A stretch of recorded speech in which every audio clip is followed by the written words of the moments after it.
Greetings, everyone. It's Heather Leigh with Ghost Town Talks, and this month we're going to be talking about Primm, Nevada. Before we get started, I want to thank the Henderson Libraries for having me do this presentation. This is always one of my favorite parts of every month, and I truly enjoy this. So let's get started to talk about Primm. And now, Primm, real quick, I do want to say before we get started, it's not your typical ghost town in the aspect of it wasn't a mining town. The community has just a little over 1,000 residents, so it does have a little bit more population than some of your standard ghost towns. But I wanted to classify this in my ghost town talks mostly because it's in the middle of nowhere. And what you see here is essentially what you get with Primm. You can't miss it if you're traveling on I-15 from Vegas to California. It stands up. You have these bright lights standing up from the desert, and I just think it's interesting and definitely something that I wanted to talk about on my Ghost Town Talks. Okay, so let's get started.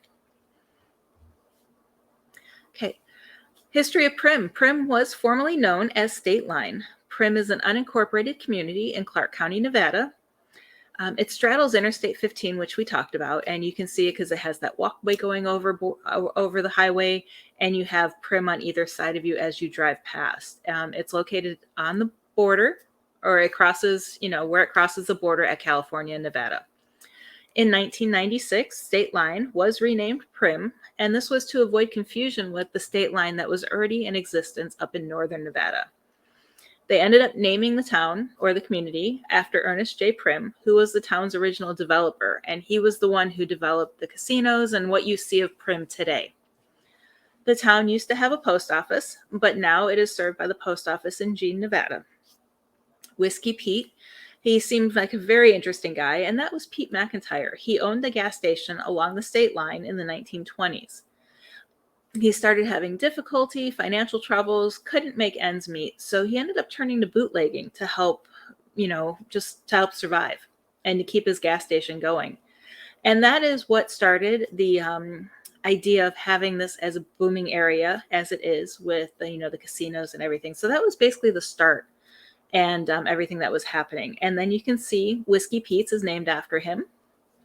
It is rumored that he was buried in 1933 when he died, standing up with a glass of whiskey in his hand. And he was buried in the area where his gas station was. And they said that they did this, if it's true, but the rumor is that he could still watch over the area if he was standing up. And Whiskey Pete always had a glass of whiskey in his hand. When they were making the bridge that crossed over I-15, his body was accidentally exhumed during the construction of that bridge. And this, for those of you who've driven that way, this is that bridge that crosses over the interstate connecting Whiskey Pete's to Buffalo Bill's Hotel and Casino.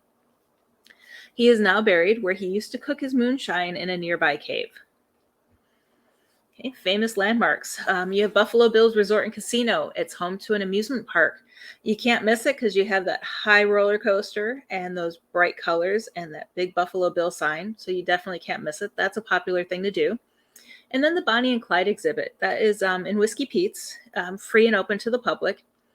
It features the bullet-riddled Bonnie and Clyde death car, which you can see there. That's the actual car from the day that they were captured, or from the day that they were killed when they tried to capture them.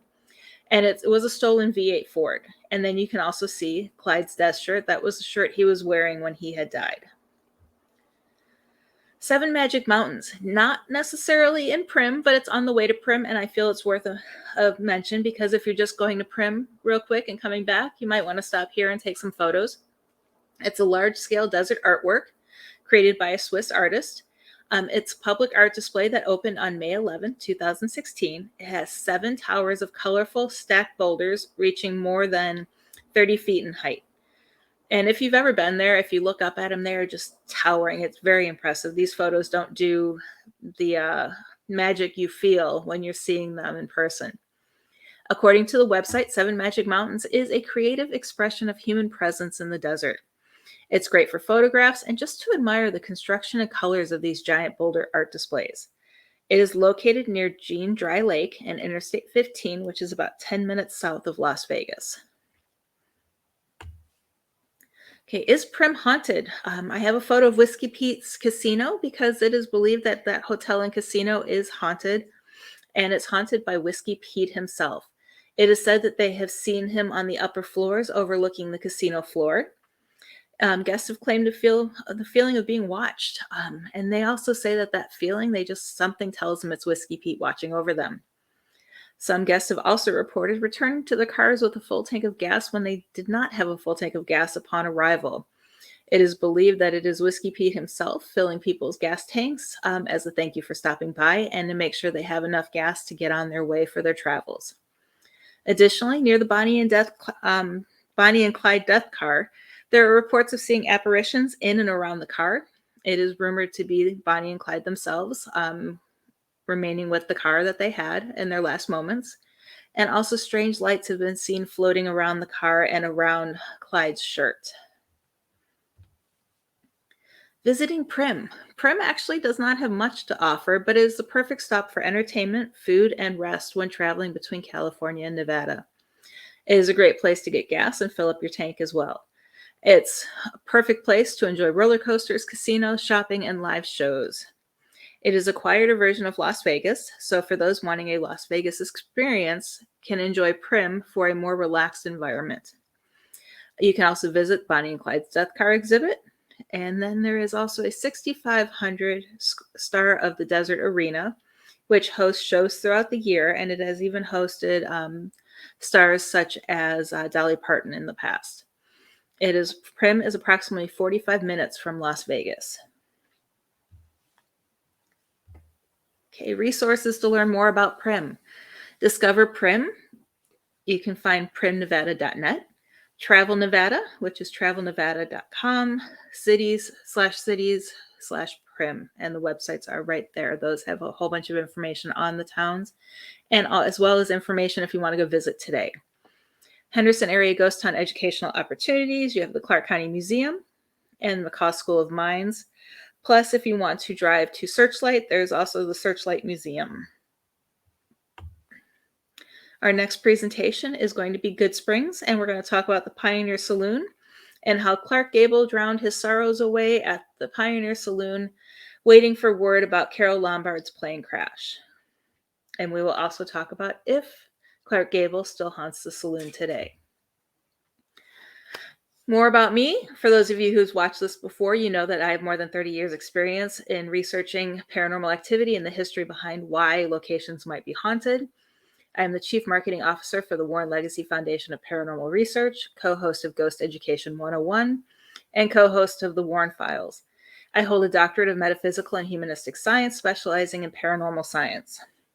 You can find myself and my paranormal team, which is my family, featured in, actually, it's not upcoming anymore. Excuse me, I should have changed that. But Real Haunts Ghost Towns by Motion Picture Video is available on Tubi. But Real Haunts 3 is coming soon. We still don't have a date for that, but we do know it's coming soon. Also, my book, Ghost of Southern Nevada Ghost Towns, is coming out in 2022.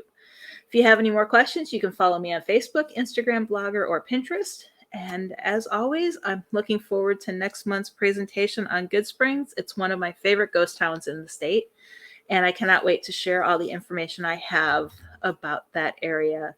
So again, thank you for watching. Thank you, Henderson Libraries, for having me host, and you guys all have a great day.